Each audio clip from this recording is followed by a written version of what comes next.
Buonasera Michele, buonasera a te e ai tuoi ospiti. Le dichiarazioni di Giampaolo Pozzo, il patron dell'Udinese, rilasciate ieri al nostro canale in esclusiva, hanno generato un terremoto mediatico. Oggi tutti i quotidiani riportavano le parole del patron, in particolare sulla conferma che Guidolin non si muoverà da Udine almeno fino al 2015. In questo clima la squadra ha ripreso a lavorare e ha lavorato anche oggi.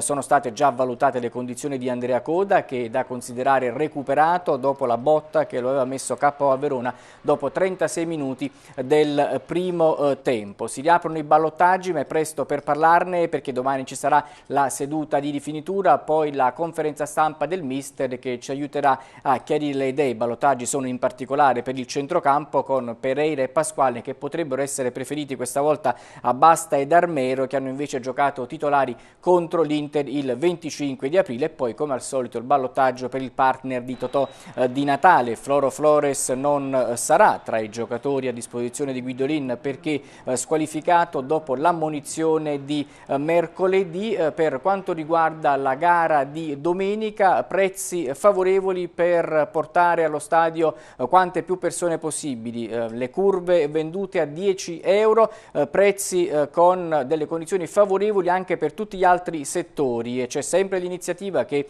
è valida ed è stata messa in piedi già diversi mesi fa, di poter portare allo stadio un ragazzo fino all'età di 14 anni al prezzo di appena 5 euro per qualsiasi settore, purché accompagnato da un adulto, ad eccezione, attenzione, del settore ospiti. Quindi assolutamente l'Udinese vuole i propri tifosi allo stadio per un colpo d'occhio, uno scenario eccezionale che dia la carica, l'adrenalina giusta alla squadra in vista di questa partita determinante per il terzo posto. A te la linea, Michele.